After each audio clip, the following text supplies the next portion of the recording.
Hey everybody, this is Eddie from Talkin Shit. Before we start the show with our guest TJ Miller, I want to talk to you about our new sponsor, Audible. Go visit audiblepodcast.com/talk shit. Do that right now, audiblepodcast.com/talk shit. You get a free audiobook download. As soon as you do that, you help the show and you learn a little. We got a new Twitter you need to go to. It's at Talkin Shit News. And I think Farside updates that, and he tells you everything that's going on with the show and with the Mongcast and with the Brian McCarthy interview show. So all of those are under the Talkin Shit Podcast Network. Go listen to them. They're all on Stitcher. They're all on iTunes. And the Mongcast is doing well. They're getting better and better every day. The Mongcast is made up of all the Mongs that work on the show, minus Jason, because we don't know where Jason is. He's still absent. So go to our website, as always. You can check everything out from there, YouTube, Facebook, all our Twitters, and there's pictures. And you can write to us at jimandeddy@yahoo.com if you're interested in advertising on the show, or just fucking comment. Go to our Facebook page, do all that shit. And I just want to push that I am going to be February 21st to March 11th at the Fringe Festival in Adelaide, Australia. And you can get tickets for that right now at adelaidefringe.com.au. I'm also going to be February 8th to 12th, I think it is. I'm going to be at Seattle at the Comedy Underground. And March 22nd to March 24th, I'm at the Ann Arbor Comedy Showcase in Michigan. That's in Ann Arbor, Michigan. Jim? I'm going to be in the Palisades. Do you know where that is? I don't even know where that is. What is it? It's like across the river from New York. I'm going to be in New York. No, it's New Jersey. No, that is New York. I'm going to be in New York. I'm going to be in the Improv's already sold out, and I'm going to be at a place called Bananas. Yeah, why don't you just go to jimjeffries.com and buy some tickets. So let's start the show.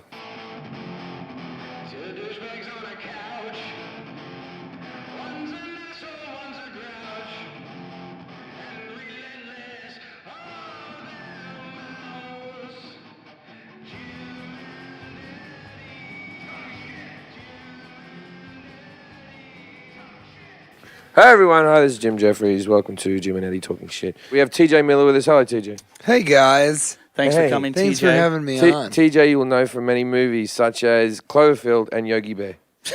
Just really Yogi Bear. Yogi Bear. And Jim, it's Yogi Bear 3D. No, this is the It's thing. in the title.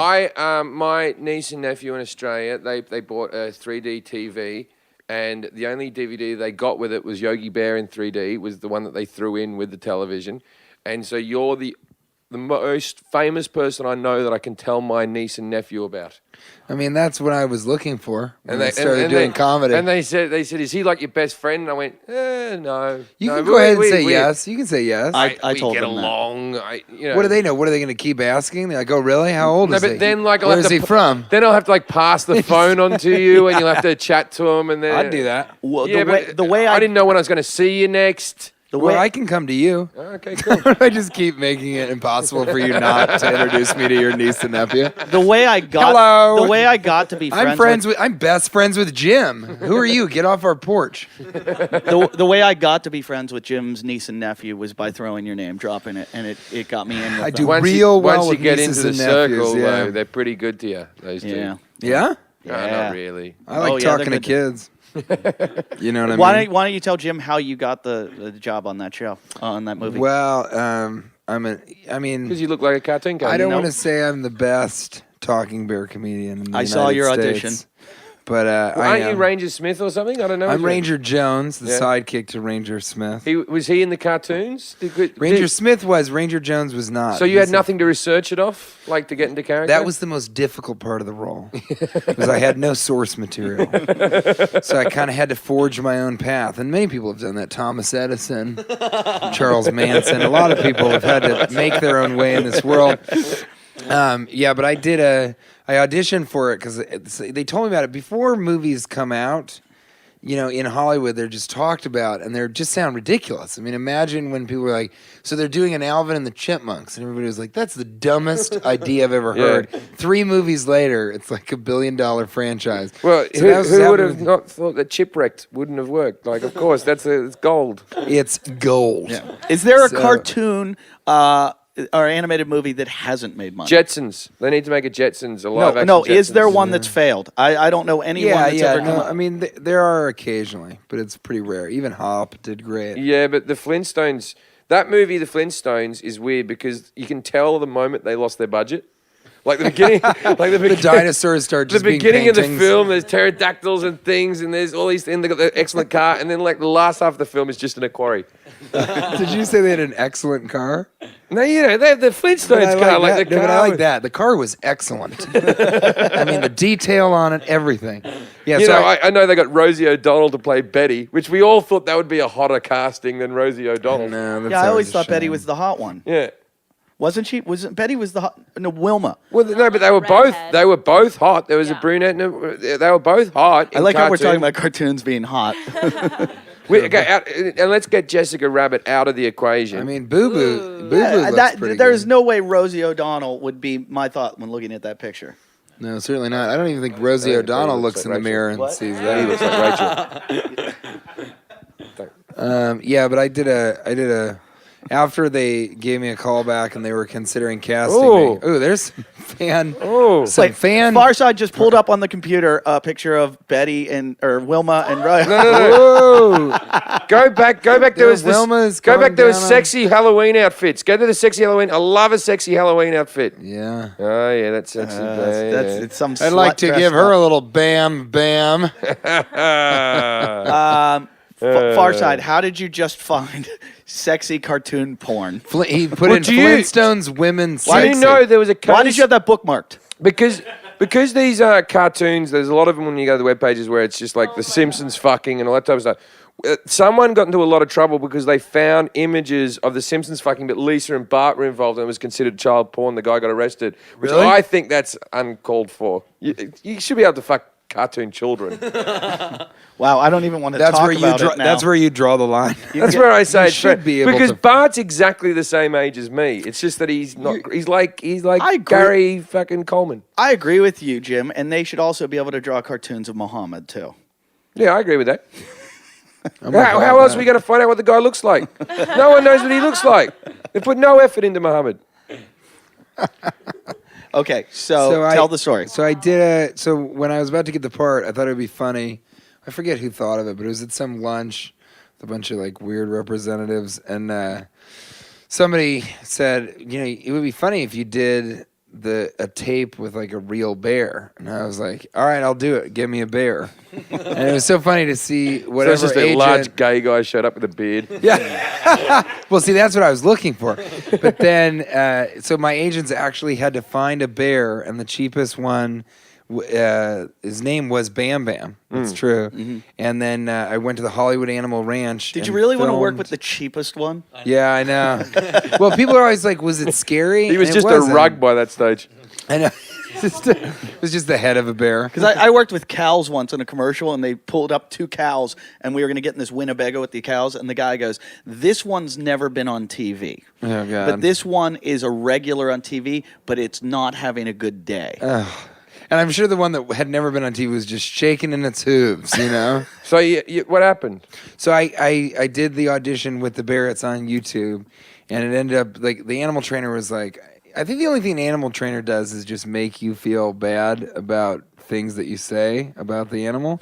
Because I was like, so can I put my arm around the bear? And he's like, no. Absolutely not. Are you crazy? And I was like, oh yeah, I'm crazy because you trained a bear and live in a ranch with him in the valley, and I'm the insane one to ask if I can put my arm around a bear. And he said no. I said, can I sit down next to him? He's like, no, don't get down. Don't touch him. Don't put your hands near his face. He'll rip and tear at yours. Don't do it. And I was like, okay. I said, if I give him the script, can he hold it? And he's like, no, of course not. He's a fucking bear. Like, the guy was so mad that I asked these questions.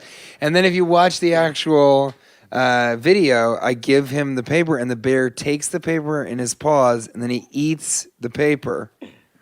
and I just wanted you to and it's okay. And yeah, it's great. You should see it on YouTube. It's a lot more fun to watch than describe. put it up. Can you put?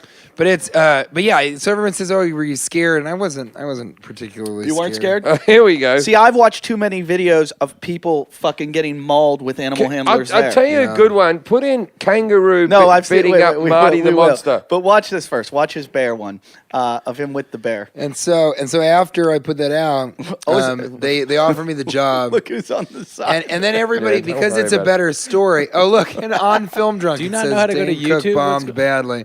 All right, so the I put it up, and then because it's a better story, everybody said, "Oh, T.J. Miller was so desperate for the role in Yogi Bear 3D that he hired a bear, and that's what got him the job." And that's even what you thought, right? And the truth is, I had the job beforehand, but it doesn't really matter. I think it's a better story that I was desperate for the role. No, but if Yogi you Bear. did it to get the role, I think that's fucking great. I just thought it would be funny. Well, I would never fucking do it. It's one of I the went most- I went to a most, shark cage once with great white sharks, and I said to the guy, I was like, "So where can I put my hands? Can I put them here?" He's like, "Yeah, if you want them to fucking eat them." See, they're mean. Animal I'm like- trainers are mean. I'm like, "Why didn't you tell us that first?" what a weird. Yeah, I think but it's why because are you they're so frustrated. surprised about a guy that works with just animals and not people being a bit odd? Well, the thing is that I think they're frustrated by constantly being around animals that can't listen to them. So then when they talk to a person, they're immediately frustrated. But with everybody you. probably asks All right, the press same play, come on. questions too, because those are the common questions you ask when you're around a fucking Yeah, deadly Jesus animal. All right. Christ. So this is, We're watching the bear, and the bear is a 600-pound grizzly bear. It's on a rope. No, well, a chain just in the beginning, but then they take the chain off. I wouldn't have done this for $1 million. And the You weirdest did know thing is- that Yogi was going to be animated, right? You've got to. I had no idea. And it looks like green screen in the beginning, but you got to feed a bear marshmallows every 10 minutes, or they stop acting. That's the policy I've taken in my own film career.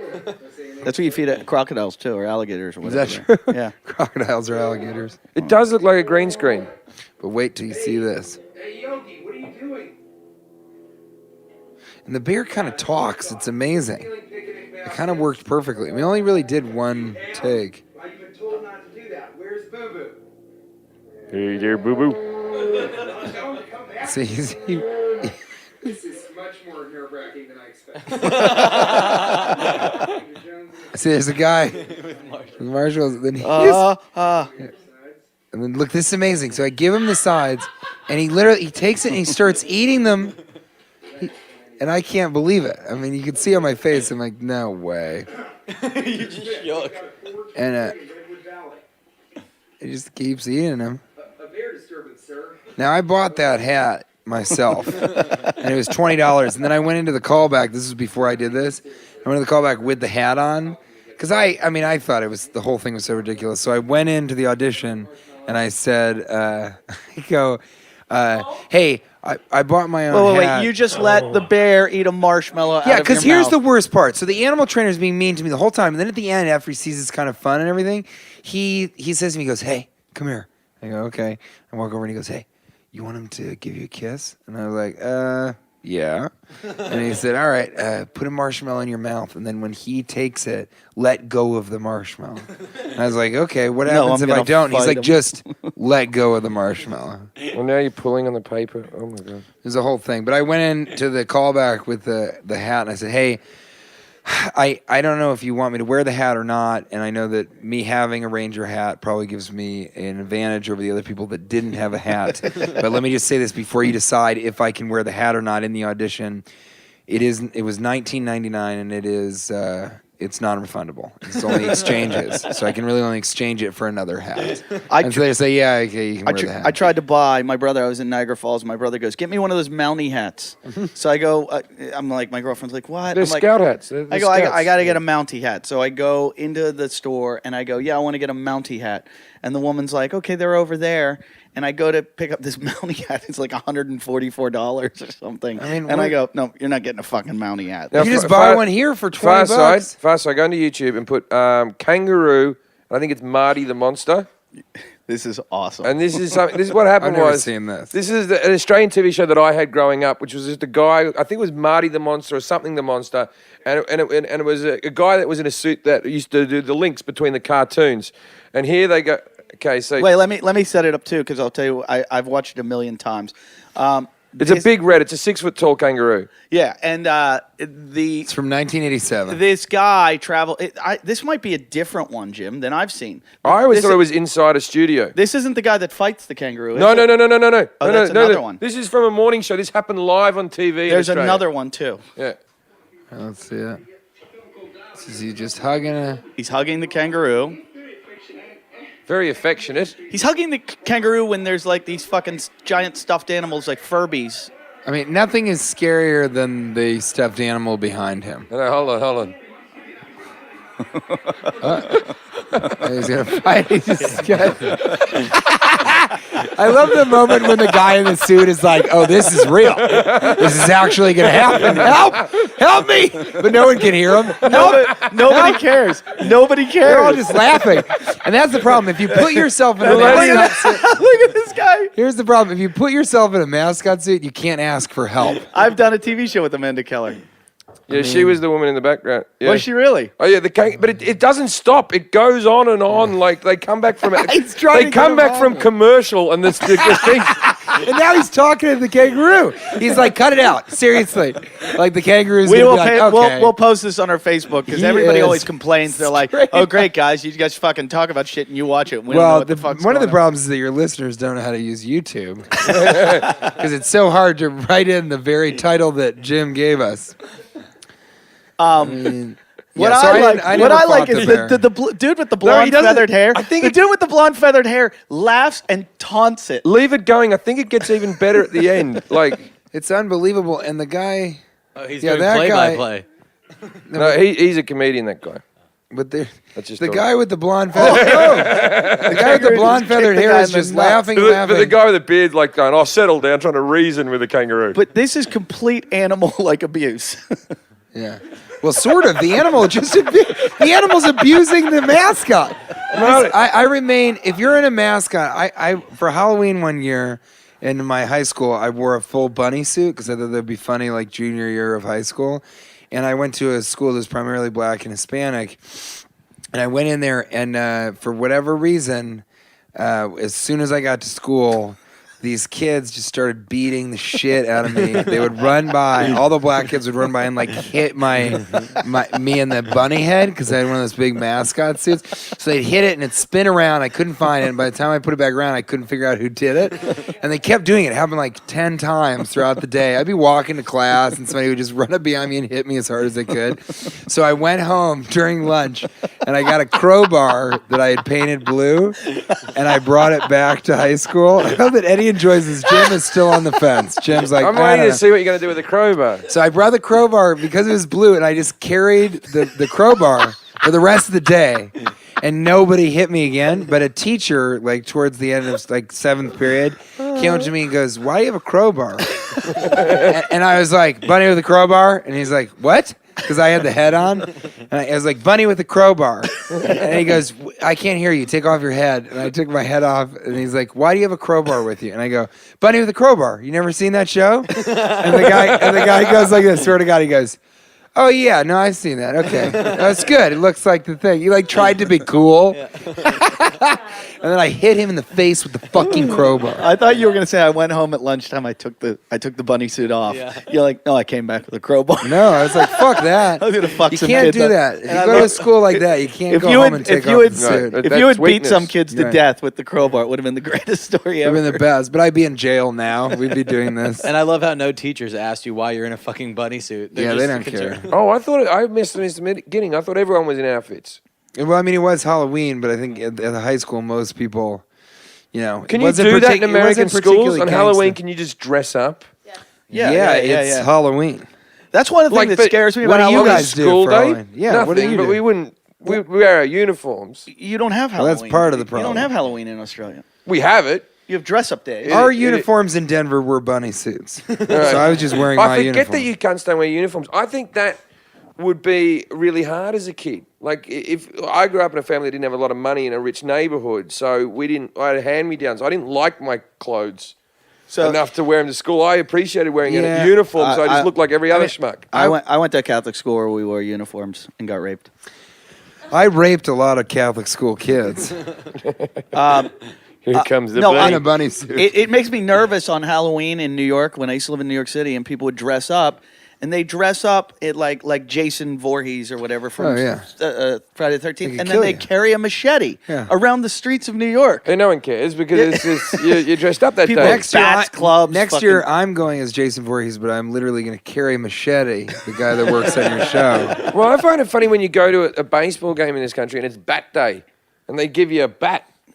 Yeah, Like, not a Dodger Stadium. Because in baseball, the fans aren't known for beating the shit out of Yes, they each other, are. like with soccer and stuff like that. They'll throw you over a balcony. Have you heard of Brian Stowe? yeah, no, but that one guy, that guy who died, who got beaten to death till he was a vegetable or whatever. Did he die? He's still a vegetable. He's still a vegetable.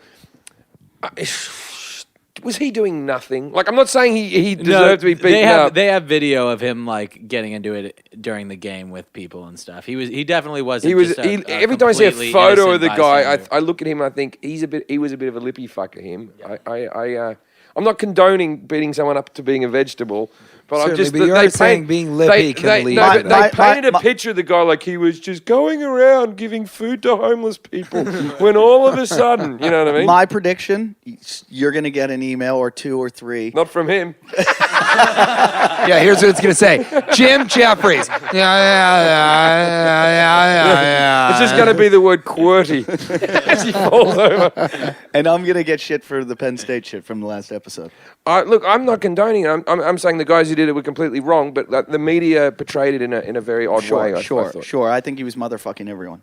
No, I don't think he was doing that. He seemed like a very nice man. He had kids, you know. What is the story? But you know that guy who caught the kid for ball for his kid and fell over and died. He fully deserved it.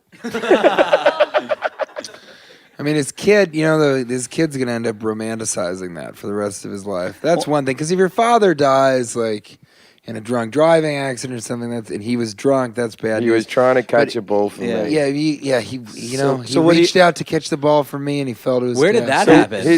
that happened. So what do? Do you put the ball in the mantle? We can get the footage up of that, can we? I think you carry the ball with you. At all times. Yeah, and then whenever somebody sort of insults you or says, like, why aren't you working harder, or you're just fucking around on the computer, you kind of pull out the ball and you put it on the desk and you go, I want to tell you a story. Hey, in saying that, the ball that I threw, did your dog eat that? I don't think so. My ball's gone. My ball I threw at Wrigley Field is gone. I think that ball you should be ashamed of. No, it doesn't matter. I still own the fucking thing. When did this happen? Like that, shame or not? But 6... Yeah. So this is on It World got News. overshadowed by the beating. That beating. Beatings often overshadow men dying from fly No, but you know what the balls. sad thing? No, it wasn't a fly ball. The sad thing was the fielder fielded it and then he threw it into the crowd and he didn't throw it far enough. Oh no, yeah, that's right. I remember that, and that guy must. That ruined that guy's life. Yeah. Oh, it's so terrible. I remember this. Oh, they're the gonna show guy, us? all he was trying to do was. It was just at a throw. Texas Rangers game. He fell 20 feet to his death. Oh, and then they show him, and they stop it. That's his kid. That's his kid there. That's his kid. Wow. Oh my God. That's fucking awful. But on the upside, Texas won that match. Wouldn't it be, play it in reverse so he lives. Yeah, play in reverse, so that he jumps back up and goes, "I didn't get the ball." I love you, son. No, the thing was that he didn't die automatically. He died on the way to the hospital. I like automatically. He died automatically. All right, Farside, stop fucking playing. No, play it again. I think he reached too far for that. I think that was a silly move on his behalf. I think he'll regret One of the that. players threw him the ball. Yeah. I think looking back, he's going to regard that as the worst decision of his life. Don't you think, Jim? Yeah, I think so. And the thing was, he was just there with his son, so like the son was alone. There wasn't anybody there to take care of the kids. So. That's the time to drink a beer when you're a kid. Yeah. No parental supervision. Like your dad's beer would still be left there because he had to be hammered. That kid, his whole life is going to be like an Adam Sandler film, where he's doing something like fucked up later in life, and he tells the story about what happened. Yeah. And how he quit the baseball baseball team because, Yeah, but because- he's brought back later. And why is he good now? Why was he a great player? And my dad fucking dove over and got the ball and died. Yeah, That's the good version. He was a great player, but he would have made the major leagues, but he refused to play in the outfield. He wouldn't And jump for it. He wasn't good enough. You could never dive That's for the it. that's the optimistic version, Eddie. But the bad version is that right now that kid is like in a basement apartment somewhere in Canton, Listening to Ohio, our podcast. just jacking off in his own feces, crying, Eating baseballs. eating many baseballs. And his name's Farside. Now he's You here do with look us. like. Are your parents both alive, Farside? Both my parents are alive, but they're divorced. Neither of them have killed themselves through disappointment. No, they lived through my sister's disappointment, so I guess they can handle mine. She's worse than you. Yeah. You What is always your- got to have a sibling that's What worse. is your That's What does key. your sister look like? You want me to show you? Yes. I can't pick on you like I pick on Jason. I love you too much, Farside. I can't pick on you like I pick on Jason. I do want to see a picture. You're of not Farside's fun. sister. You're not fun to pick on. Don't use a normal photo. Just get Google Maps on it. No, I'm just gonna drag over her Facebook. I want you to be the most famous. Actually. Wait a minute. Wait a You say minute. you're Wait just a minute. gonna- Wait looks a like minute. a female Hold on. Wait a Farside. minute. Where are we with? Wait. His sister's Facebook page says at the top, "Life is too short not to orgasm every day." That's what I want my sister to be telling the world. They, And it's also the background of it is all like oh, clouds, that- weird that was my aurora sister. I would have an AK-47 out in the street just mowing people down. That is him in a wig. That is fucking That him looks in a like wig. his Ricky Lake. That's I unbelievable. mean, here's the weirdest That's my part. sister. It looks like that her cheek has been attached to her shoulder for months. do you want us to have people add your sister? She actually listens to this. Okay, I if think- she has a why problem with it, is she holding a heart? because she's fucked up. Yeah, I like her, man. No, that's her kid. That's my niece. She looks a little Farside. Has her niece seen Yogi Bear 3D, and does she want to talk to me on the phone? Is my question. She actually. I has didn't some Yogi tell you Bear. that my It was her first nephew and movie. niece are 18, did I? So is that her? Yeah, that's my sister. That is you. Oh, That's her doing a beer horn. In Rhode Island, we have a lot of beer horns. A where we beer just- horn. We just fill a horn with. She has the like, same beer. retarded thumb. Yeah. Yeah. It runs in the family. Does she have? No, the, You know what it is? It's from giving too many thumbs up. Look at him. Look at look him. at She his thumb. broke Look her at his, finger. look at his double jointed thumb. She has the same one. Yeah. No, that's we combined. Does she have the same talking shit tattoo on her back? No, but she has two dragons fucking on her back. Wait, hold on. Let's back up. You have a talking shit tattoo? Yeah. I've made some choices. Yeah. I like that there's no adjective before the word choices. The thing is, my name's written at the top. My name's written at the top, and Eddie's name's written at the bottom. And when he wears a ill-fitting T-shirt, my name just says Jim Jeffries along his neck. Just like the weirdest thing where you guys had a relationship for a couple weeks. He got too heavy into it. You pulled out Jim, and now he's like, God damn it! I better put Eddie and talking shit underneath. If you go to my Facebook, someone just had a new Jim Jeffries tattoo put on them. Oh no. I like no. that. Oh I've no. never- You're not so original. I've never had a. Oh, speaking of which, the fight story that I told, the brilliant fight story that Donnell didn't like, John Queso was there. The dude that has the tattoo on Oh, his who ass. invented the dip? No, the dude that has the tattoo on his ass. Oh, yeah. And the tattoo has just turned into a black blob. That is the worst tattoo I've ever seen. I've never seen it, but I'll say this: I like that his last name's Queso, and he said he invented the dip. Because I wish that there was a guy named. I am Mr. Queso. And you know that guy? Whenever people are eating chips and dip, he's like, I'll tell you a story when I. you know that dip? How do you like it? Of a fight where I saw a woman kick off. I was in a gay bar. I was along with some girl. I went to a gay bar in London. You don't have to say a girl was there, Jim. No, but I was just We there, know, Jim. and I was watching it from a distance. I was on a little balcony bit, and I was watching from a distance. There was two dykey lesbians. They were having a bit of an argument. They were obviously dating. They weren't getting along with each other. And then one of them stormed off, and to make a point, went over and started making out with another lesbian. And then I saw from a distance the original angry lesbian have a bottle and just walk up and just smash it into the back of her head. blasted her. Into the back of the head while they were kissing, just bang like that. And then punches were flying between the three lesbians, right? It was all fucking kicking off. And because it was a gay bar, and I don't want to stereotype gay people, but none of the men stepped in. Everyone was going, oh my God, because these two women were the toughest people in the room. Very rarely in my life am I the toughest guy in the room. But I remember sitting there going, really? it's up to me. Yeah. Like I waited forever. Like, Did you get in there? I did. I came and picked them up by their flannelette shirts and went, "You get out of here. You go over there. I was gonna say, wake up to yourselves." I was gonna say you rolled up your flannel shirt and you walked over and showed him what's what. I'm not fucking with the girl that'll glass a girl. Oh no, there was blood everywhere. Oh fucking yeah! I broke up a lesbian glass fight.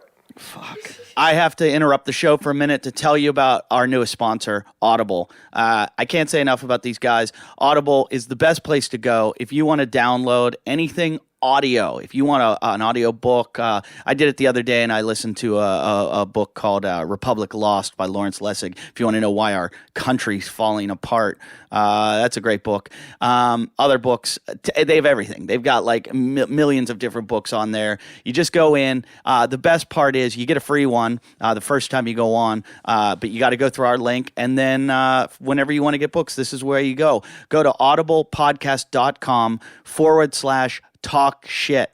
That's audiblepodcast.com/talk shit.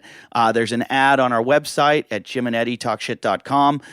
Just click the banner, go there. That's the best thing to do. So thank you, and help Audible because they're helping us. Now back to the show. So you're in a fight at the moment, TJ. How's that working out for you? It's a glass fight with a particularly famous lesbian. Did you ever think you'd get this much publicity? Never. Well, not even a little bit. It was on the British comedy pages. Is that true? Was it on, everywhere? What, Chortle? It's Was it on Chortle. Chortle? It's top story Really? in Chortle. Top story in Chortle. Oh, what a terrible thing. So I was at the Laugh Factory and I was doing a set at this like Wednesday 10 p.m. Oh, show. I thought it was the Improv. No, he went to the Improv and he did something similar. Oh, He did the same thing at the Improv. Yeah. Okay. So I was at the Laugh Factory, and I was supposed to go up. Eric, Andre, Bobby, Lee, and me all wanted to go first, and we decided that Eric would go first, then Bobby, then me, because we all had to leave. I had like a 5 a.m. flight or something, and everybody was great about it. And then when Eric was on stage, somebody from the club came and said, "Hey, listen, Dane Cook is here, so Dane's going to do a little bit of time." And I was like, "Okay, great.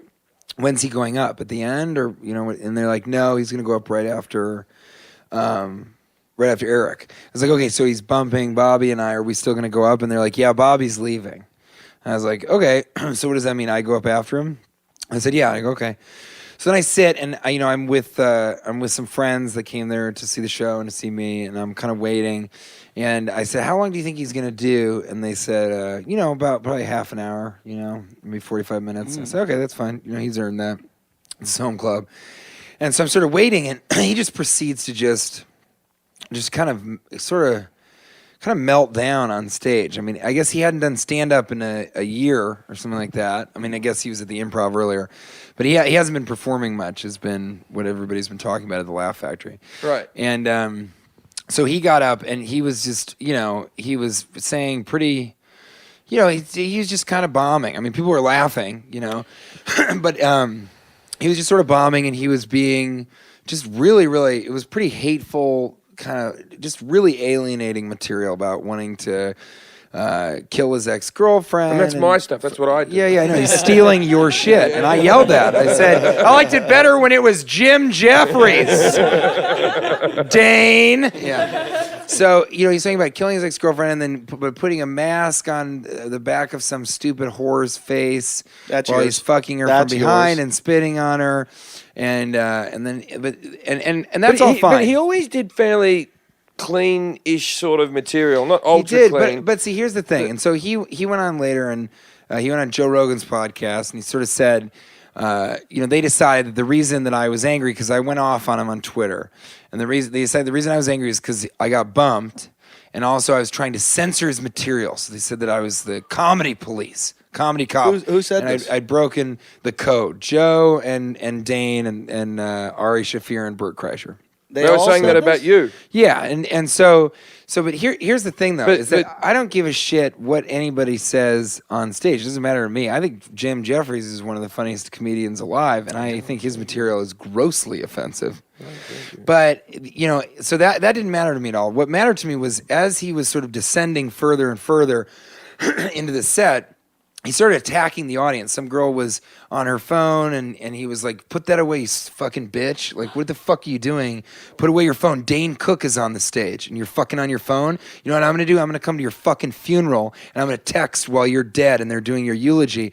And that is the weirdest threat I've ever heard. Yeah. Because if he actually did that, everyone at her funeral would be like, "Hey, is that Dane Cook? If so, why is he texting? What an asshole." It was just very, it was a strange thing. But then he said some guy in the front row had a receding hairline. That's why he couldn't get any pussy. He was just being really mean to people. He was yelling at this other guy about something. And, he kept sort of berating the audience because they were so lucky to see him. And, any girl in here would fuck me because I'm me. And this is just this sort of onslaught of arrogance and really hateful, mean stuff. But mostly, I really only take offense to the following thing, and this is why I went off on him on Twitter, is I have to go up after you. And he did an hour and 15 minutes, almost an hour and a half, actually. So he did an hour and a half in the middle of the show. And he's not doing well, and he's just eating, he's eating it, but that doesn't matter. He's just tearing into the audience, specifically individual audience members. And that sucks for me. Was the audience getting upset? Were there people who were complaining, or? I mean, there was just a general sort of, I don't know, it was like an ennui. Like they were sort of like, okay, They just kind of didn't really care. I mean, they were sort of laughing, and some people started to go like, okay. It seems out of character for him to do like such hateful jokes. I don't understand what the shift in his head's been. Well, what he explained later was that he's been going through a bunch of stuff, and now he's decided that the only, he's going to connect with audiences and be more autobiographical, which is a respectable thing to do, and I understand that transition. But so it turns out his autobiography is he wants to spit on the back of whores' heads. Yeah, which is weird. If he's getting who doesn't? Maybe chainsaw fucking a stupid Maybe it was better cunt. if he didn't go through these developments. I just kept them bottled in. Yeah, I mean those are some things that we all keep to ourselves. We've all spit on the mask of our ex-girlfriend that we placed. He was selling on a whore. Madison Square Garden before this. I don't know if you're going to sell with that. But so then he decided, and everybody who sort of took offense to what I said on Twitter, which was basically like, look, you didn't earn the right to come up, and these people paid money to see a show that you weren't even on, and you come in and you're just insulting them and being terrible to them, and then you walk off. And he even said later, he's like, I mean, what do I care? I'm not getting paid. It's fucking 40 people at the Laugh Factory on a Wednesday. And so my opinion is that's bullshit. I think, if people are spending their time to listen to you, you shouldn't not give a shit about them. That's a weird, but that's my opinion. That doesn't mean it's right. Other people would disagree with me. They say that stand-up is, supposed to be about the performer, and those people are supposed to listen to whatever they say. That's just a difference of opinion. But they try to say that I was trying to censor him and didn't like his misogyny and everything. Who exactly said that? I find that hard to believe. I mean, a lot of people. I mean, it was, mostly it was on it was on Joe Rogan's podcast. Okay. They all sort of agreed. Joe has fairly exact views on what he thinks of comedians, and he's not very quiet about them. Joe has been extremely critical of Dane. Well, but here's the thing. I like Joe Rogan. I like his material. I think he's really funny, and I like what he stands for in stand-up. So it's very frustrating to me that they decided that I was the comedy police, and they all agreed that I was bad for comedy by going off on this rant. Here's what's weird. They're mad at me for saying what should and shouldn't be said on stage, which that wasn't even my point. Sure. But they're mad about that, and it's like, well, why can't I say what the fuck I want to say on Twitter? Who gives a shit? First of all, who gives a fuck that some weird talking bear, toddler-bodied comedian is talking shit about a multi-millionaire who keeps pointing out how rich he is? He shouldn't care. No one should care. Yeah, isn't it? Much less the AV Club. Isn't it possible that those guys were just saying that because Dane was in the room, just like we're just agreeing with you because you're in the room right now? And next week, next week when Dane's on the show, we're going to be talking shit on you. I mean, maybe. I don't know. I think part of it was like, yeah, you guys will definitely be talking shit when Dane comes here. So Dane would never come so here. that was the big, that was the big thing. Well, I was sort of the opinion before I heard your side of the story, because I only read it very briefly. I thought, and I was going to have a little bit of a go at you, because I thought that you were just bitching about Dane's material, but he hadn't bumped you. Now, the bit that I'm angry about is that he did the hour and 15. That's what hour and 15 in the middle of the show. This is why I think you have the right to have a little bit of a gripe with a guy, because that is as frustrating as fuck. and I have my own comics in the world that I have problems with for doing it to me. There's nothing worse than being bumped, and there are guys that do it well, and there are guys that do it really poorly. When I was first starting, I used to watch Adam Sandler come in the room, and we were all in awe of him, and everybody was like, holy shit, it's Sandler. And he would walk in the room, and they'd say, do you want to go on? As soon as a famous person comes in, the club wants them to get on stage because that's how the club makes their money. And I understand that. The club's got to make money. And it's great. And a lot of times you look at them, and they're a celebrated act, and you want to go, fuck, when Chris Rock comes, I want to see Chris Rock. Yeah. I want to see Louis C.K. I want to see these guys when they come in the room. I'm fine with it. Adam Sandler would come in. They go, Adam, you want to go on? And Adam would go, how many more people have to go on? They'd go, about 5 more. And he'd be like, I'll just wait till the end.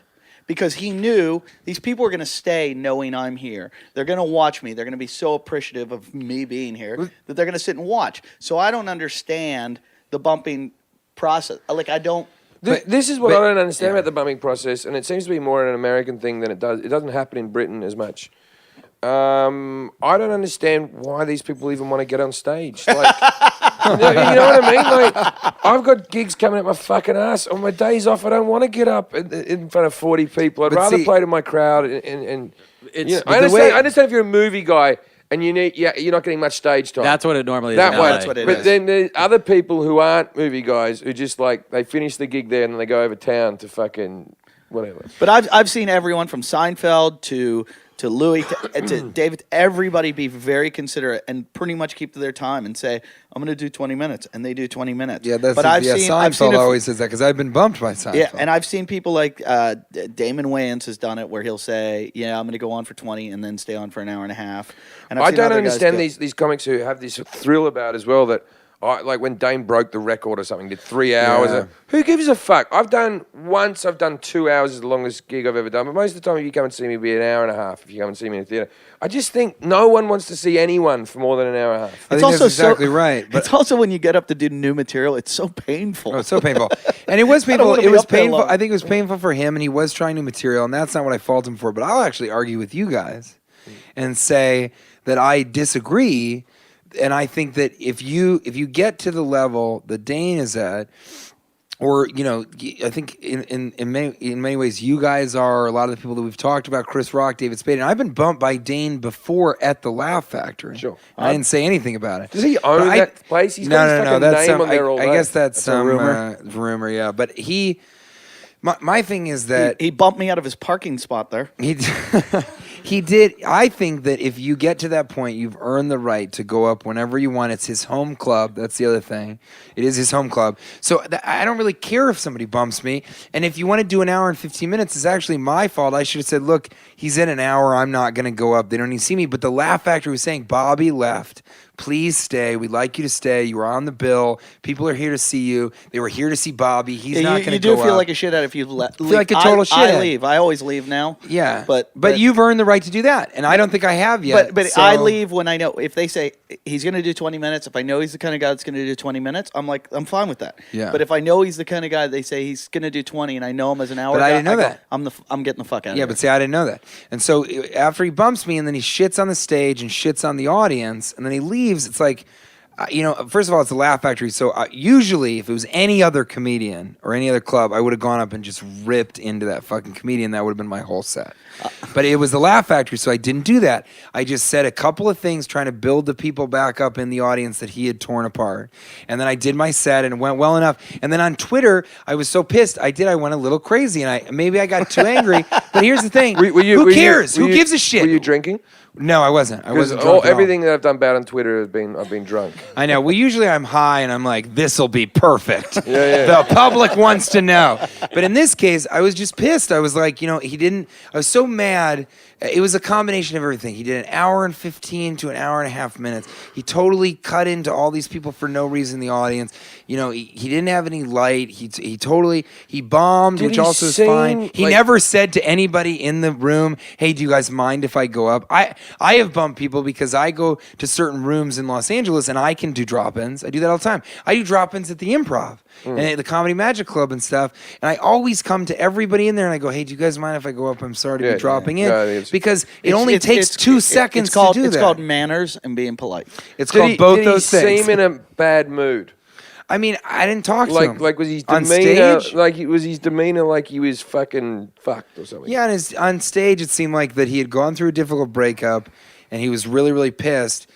And the way that he was expressing that was And not that breakup, necessarily was that- funny, but that's okay. That breakup, was that from his movie career or what was that from? I think it was. I think she saw Employee of the Month, and then immediately after that saw The Talented Mr. Brooks, and realized that the first part of that title wasn't the case. I actually thought he was good in Dan in Real Life. I thought he was good in Dan in Real Life, and really good in it. That I try to say only nice things. But my thing is, I don't care. It doesn't. I mean, has anyone seen some of the response? movies that I've been in? Like, what the fuck? Like, who Only gives a shit? It doesn't Yogi matter. Bear, you know? I've seen. Yours have all been successful. But no, I was in Gulliver's Travels. That really only did well in Malaysia. Gulliver's Travel though, that had a big budget though. It did. It had $100 million budget, and that was a good Was that idea. was that with Jack Black? Mm-hmm. Yeah. Jack Black and didn't he have to have his shirt off? What Was was that the Billy problem? Connolly a nice guy? Yeah. He is really a nice guy. He's pretty easygoing, and you talk about politeness and manners. That's a guy who, Steve Coogan I've only met once or twice, and he's not particularly sweet. Coogan's not the nice. But Billy Connolly was like, "Hey, I how you love doing?" Coogan, but I've met him a couple of times as well, and I always get nervous whenever. He's funny as fuck. He's yeah, so the funny. best character actor I think ever. But Do you know? Did I ever tell you a story? I met his brother Martin Coogan. No. I'm in Wigan. You know Right. Wigan. Yeah, I know Wigan, I'm in Wigan, which is how would you describe Wigan? It's in between Liverpool and Manchester. But describe it. Well, Liverpool and Manchester is shit. Imagine living in between them and being, being more. Yeah, I know Liverpool. And That's pretty rough. I'm in Wigan. I'm about to go on stage, and I go to the MC. I go, they're gonna hate me, and he goes, yeah, they are. Liverpool is the only place that I've ever been offered Special K, like ketamine. Yeah. They're like, "You want some ketamine?" And I said, You want some fucking ketamine? Yeah, no, I'm not going to have any ketamine, I don't think. And like three guys all at once are like, "You fucking pussy." Yeah, That's so great. Liverpool's terrifying. Yeah, Oh, it's the real women there. I scary. love Liverpool women. Though. But Wigan, Martin Coogan, who's Steve Coogan's brother, is a school teacher, but he had aha! the #1 song in the UK. Is that true? He was with the Mock Turtles. All right. Do you know the song? Oh, yeah, I know of this actually. But like I think about families like that, where the one guy's like a fucking movie star and the other guy's the #1 song in the on the charts. Like, how the fuck do you have that much talent in one family? Yeah, you got to spread it around a little bit, you know. What other films? Gulliver's Challenge. Gulliver's Challenge. Can you be smaller than the little people, Gulliver? Wait, before we go through his challenge you. resume, we have to finish out the story, which is Dane's response. And I haven't really been critical of anything that's happened yet, but the response is where I think he might have gone a little. So pull that up. wrong. Is that on Laughspin? So so he went on Joe Rogan's podcast and they decided, all these things, and it doesn't. I mean, here's the main thing. I'm such a loser. How much of a loser am I? Why do you care? First of all, Same reason I Dane fight Cook- with people on Twitter. Yeah, Dane Cook bumped me at the Laugh Factory. I'm in such a huff about it that I tweet about it. Then that gets picked up by the AV Club. Then all of Dane Cook's fans are like, "Fuck you." Oh, have they been coming after you? Yeah, for sure. And Joe Rogan's fans too. And so then they're- I start responding to them. Then I find out what he says on Laughspin. Then I go. Then I'm listening to Joe Rogan's podcast in my underwear in Charleston, South Carolina, where I'm doing a couple shows, and I'm Why like you- thinking about, should I go on Pete Holmes' podcast? Should I go on this whole thing? And Well, because it response. doesn't matter. That's my whole point. It doesn't matter what I said. It's ridiculous of him to respond. It's ridiculous of me to have even tweeted about it in the first place. But you know what it is? This, I've been doing comedy 16 years, and this whole new social media shit has been like the last, 8 years about, Yeah. where we had MySpace, then we had Twitter, then we have podcasts, and all the shit that we used to talk about behind closed doors, it was just amongst comedians. Now it's amongst comedians and fans. Why is And he? so Why the is he mentioning Patrice O'Neill? The fans No, get this is really the crazy. fans get This is involved, and the fans make it worse because they're the guys that stand at the circle of a fight, But- and yeah, they're like, right, "Fucking right. hit him, Right, hit him, right. hit him," and the fans get into it because I get Twitters all the time. Did you hear what Mark Maron said about you on his podcast? Did you hear what so and so said? And they stir the Oh flames. no, they do. They do. Yeah, but it doesn't- Fucking, they're little instigators. I've got comedians that their fans hate me, but me and that comedian are friends. Yeah. You know what I mean? It's, Oh no, 100%. Yeah. And it's so weird that people are yeah, they want a fight to happen, and they kind of go after it, but it doesn't matter. You know, all of Joe Rogan's fans were like, you can suck my dick. Dane Cook can say whatever he wants to say. This is something, and I'm like, you guys, it doesn't matter. It doesn't matter what I think about Dane Cook said. He has 2 million Twitter followers. He's fucking rich forever. He keeps mentioning it. It doesn't matter. It doesn't matter what I say. It's like you saying Coca-Cola tastes like shit. Yeah, exactly. It's like, oh wait, what did the retarded Ryan Reynolds say about that? Like, it's so dumb. But like 8 years ago, this would have been us all sitting around, and Dane would have been there, and Joe, and everybody would have had an argument, and then at the end of it, that would have been it. Exactly. But now we can pull up. So yeah, read what his response. And we're going to is. get a lot of hits from it. So tonight, Cook. Here, you read it. Read the. Farside, you want to read it for us? No, which bit are we reading from? Tonight, Cook responded, telling Lesbian, I'm back in the stand-up octagon after a year off. Vicious circles, octagon. This guy loves polygons. Any shape or size. I'm back in the stand-up octagon after... What are you making it blue for? I am deeply inspired by various artists I admire. Certainly my friend and one of the greats, Patrice O'Neill, and I look forward to his future work. Oh, hang on, I didn't read everything. I'm sorry, Patrice. Certainly my friend and one of the greats, Patrice O'Neill, passing away, has fortified my belief that we, as comedians, all need to share and explore our souls up there. And sometimes our perspective... on the whimsical minutia. What the I fuck knew you does wouldn't that get mean? You know, whimsical minutia, spitting on a whore's back of her head. It's just the little things in life. What is minutia? Yeah, it's like the little unimportant things. Oh, okay. Trivia. In order to grow as artists and people, I always felt that comedians can't be critics. Why not? We're the most critical I wish you people were in there. the world. Yeah, why not? Why not? If anyone should... Because we're not criticizing the world around us. That's not our job. If anyone should critically analyze comedy, it's us and not the fucking critics. Right. I feel like I read fucking reviews of great comics, and I'm like, this critic doesn't know what the fuck they're talking about. And as a comedian... Anyway. Thanks, Jim. Reviews of some comedians. Now... I always felt that comedians shouldn't be critical, Cook added, referencing the fact that so many fellow comics had things to say.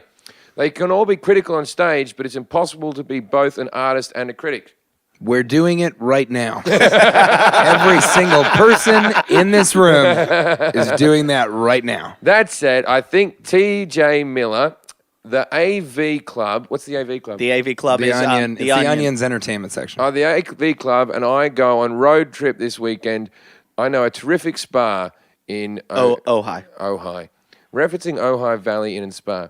Hydrating facials, doubles tennis, and killer 15-minute expectant mother massage. My treat, since I'm really quite rich. Okay, Since I'm really quite rich, is what he I did said. say, yeah. And what I learned from this is that Jim should never read anything again. I'm dyslexic. Don't be a critic. You can't be both, Eddie. You can't be both. Can't be both. Well, here's what it is. We're criticizing you too, Dane. Jim and I, so I think we want to come along to the Ojai Spa. I challenge Dane Cook and T.J. Miller to doubles tennis. Yeah. against me and I challenge the AV squad to an expectant mother's massage. Yeah. I wanted an expectant mother's massage for Farsight. Yes. So I will. Dane Cook, you're rich. Take us to Ojai. Give me your money. Could you see if we went on the trip? All of us. I mean, sitting there? my buddy Nick Vatterott called me right after he read it. He's like, buddy, you gotta go on that You have trip. to, and we do too now. I mean, you guys should come. But what's weird No, is I that, think take him up on it and do some photos. Absolutely. well, here's what I think. I definitely would do it. But I feel like how bad would we run up the minibar bill? real bad. Let's just say this: worse than Dane. But I feel like that. First of all, it's a response that was pretty good in the sense that he didn't come at me. But it's weird that he immediately goes to Patrice and the fact that he's really rich and we can't be artists and critics. It just doesn't quite all fit. But it doesn't matter. It's weird because he's saying don't have an opinion about my stuff. That's my opinion. And it's like, okay, Dane, then don't have an opinion about my stuff, especially when only, however many Twitter followers I have are listening. And I'm not criticizing his misogynistic material. I hated his material that night. But it doesn't matter. Many people that night in the audience hated my material. And we're like, what the fuck is this guy talking about? Look, it's not illegal to be a bad comedian, so that's not even an issue in my book. But Did you pick up a lot of Twitter followers from this? I mean, unfortunately, yeah, I got like 2,000 or 3,000 Twitter followers. All people are like, yeah, fuck Dane. Now we have a reason to hate him. But don't you hate that even more? Yes, absolutely. Yeah. I hate that people... I hate it because I get a lot of fuck Dane Cook, fuck Michael McIntyre, who's a British guy. Yeah, no, I know. I get a lot of that stuff. I have no problems with Dane. I think Michael's a phenomenal comic, and you know what I mean. And I also, in the same thing, comics who are similar to me. Some of Doug Stanhope's fans say "fuck you," and some of Joe Rogan's fans say "fuck," and then you go, and so it's this vicious cycle that you can't. When, as I said, I'm friends with those guys, and then it's Stanhope addressed that well, and he wrote a letter to the comedy community about Dane Cook once, and he said, "Stop telling me what's bad.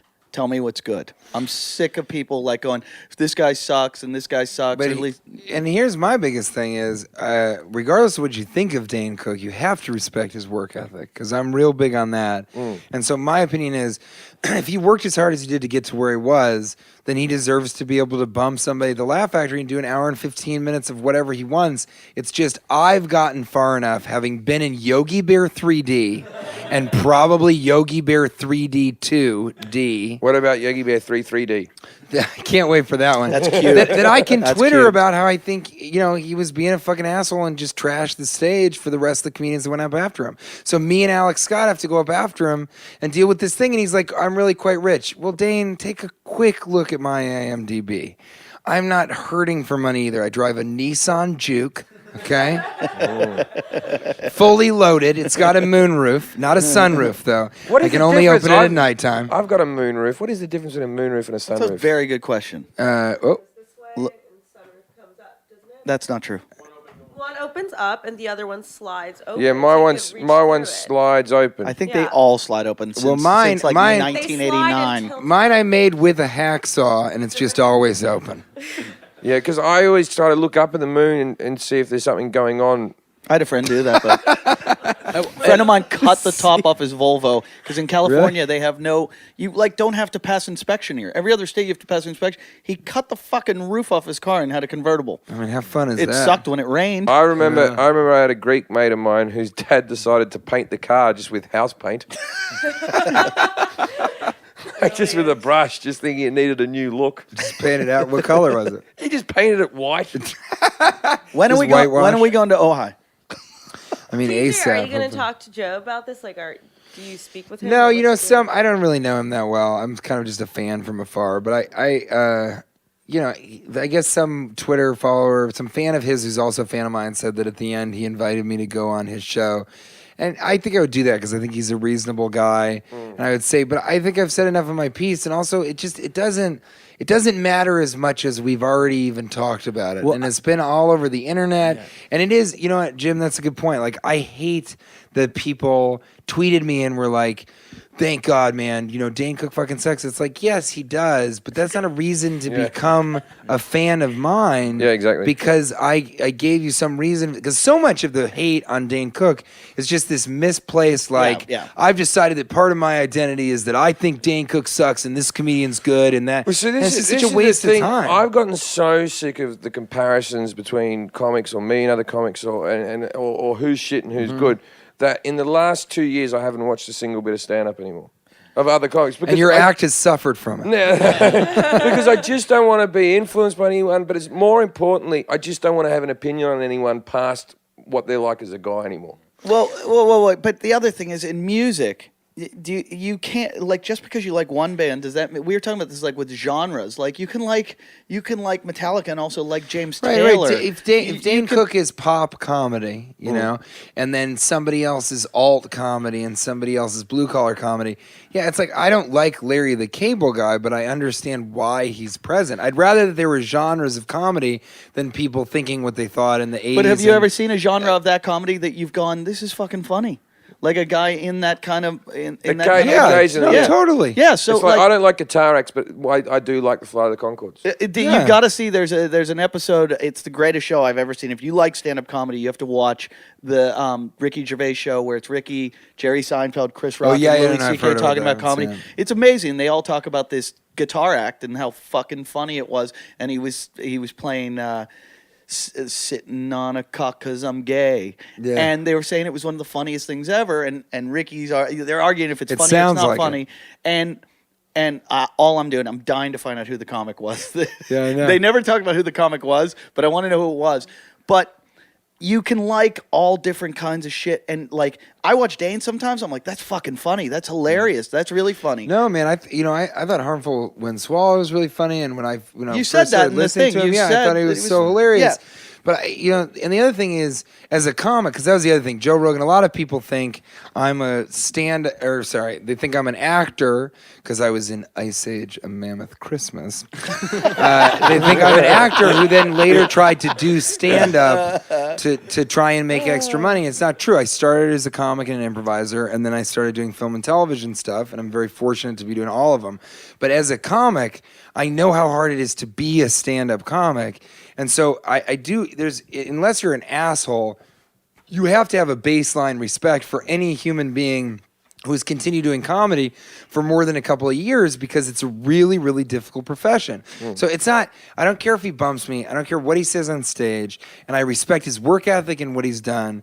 And it doesn't matter if I like him or not. We're still going to beat you at doubles tennis. The other thing is I think it's you just thought you were talking to your Twitter followers. You had no idea that the Onion AV is going to pick this up and it's going to fucking blow up into this big giant thing. And so I think that that's was something my else. mistake. It's weird because Twitter seems like it's made for that. It's to constantly criticize other people and write these. It's schoolyard bullying. You know, exactly. Every comedian that I follow, like, talks shit about other people. Well, all but the time. here's the thing with that, because, I don't. because Dane Cook. I get really Except for angry when people give me shit on Twitter. I only knocked Tebow. No, I went off on Tebow for like. He deserves it, and he bumped you in Denver.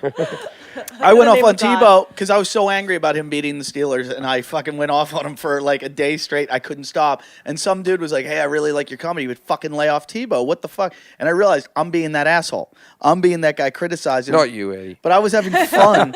I was having fun Yeah, with it. it's meant And then to I'm be thinking, fun. but if Tim Tebow went on I mean, I'm sure he wouldn't because he's not as insecure as me. But if he went on Twitter, he'd be like, the fuck? Why is this guy fucking? Why are all these people coming at Then me? also people said, "Oh, like Spectacle. You're what a making the pussy! He spectacle. didn't tag Dane because I never used his reply. I just talked about him in the third person. Yeah, I don't and know they how were to like, do "Oh, that. what a pussy! What a pussy!" And it's like, no, it's not a pussy. I wasn't trying to start a Twitter fight with Dane Cook.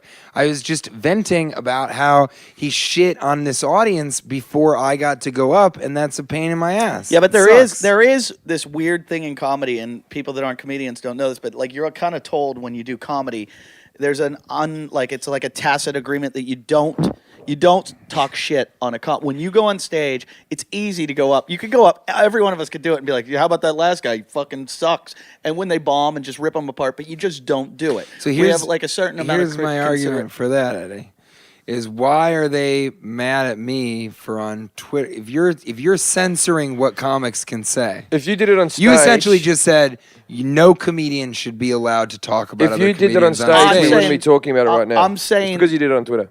Yeah, I'm saying that it's an unwritten rule, but I've seen guys do it.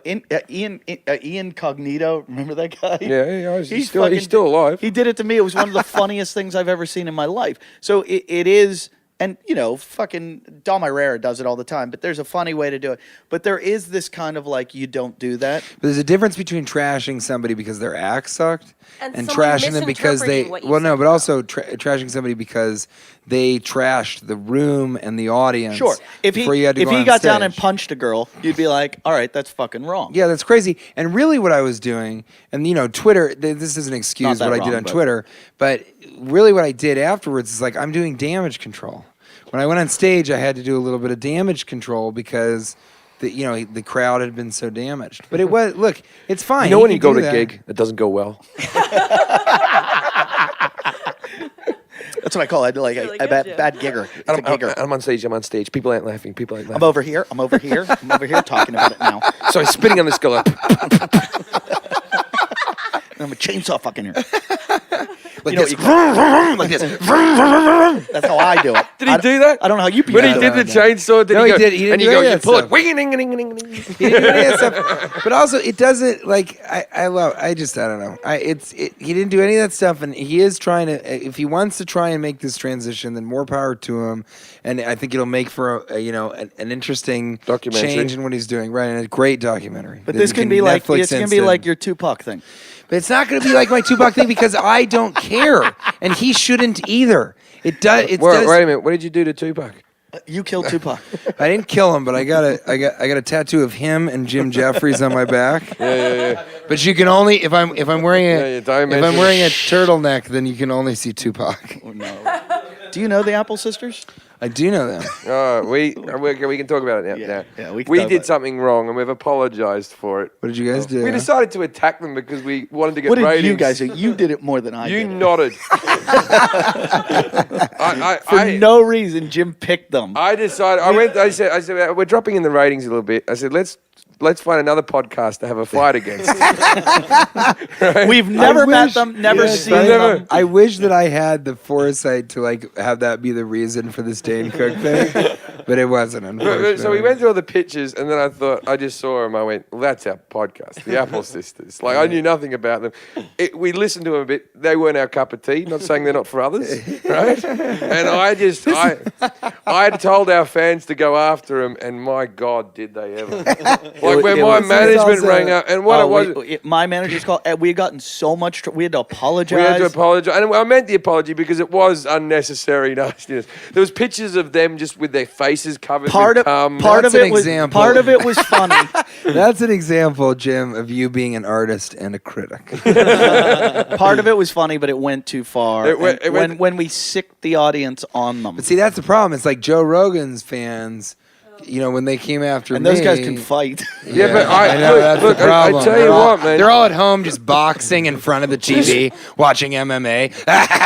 One Yo- day I'll do this. Now they're watching Yogi Bear. Just don't read anything for a month.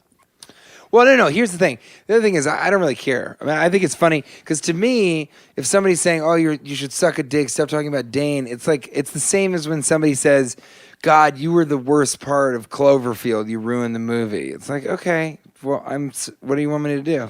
Go. I'll delete my part. Well, I okay, so thought- then the movie wasn't I thought for the you. monster was the worst actor. Well, I did voice the monster also, Jim. So I guess. All right, everybody, thanks for listening. That was TJ Miller. If you want to find TJ, best place to find him is his Twitter, @NotTJMiller, @NotTJMiller, or his website, tjmillerhasawebsite.com.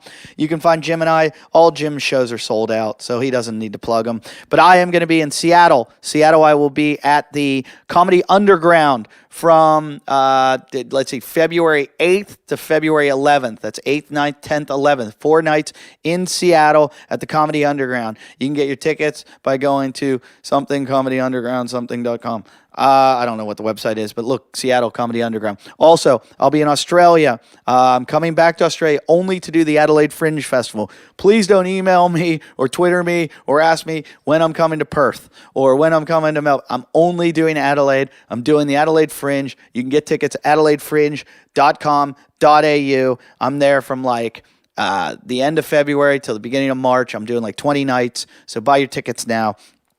And you can also see me. I will be in Ann Arbor, Michigan at the Comedy Showcase. This place is supposed to be the most fun comedy club in the history of the world. That's what they keep telling me. That's how they talked me into it. And I will be there March 22nd, 23rd, 24th.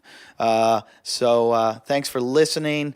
Check out our website, jimandeddytalkshit.com. And we like TJ so much, we're going to bring him back for one more episode.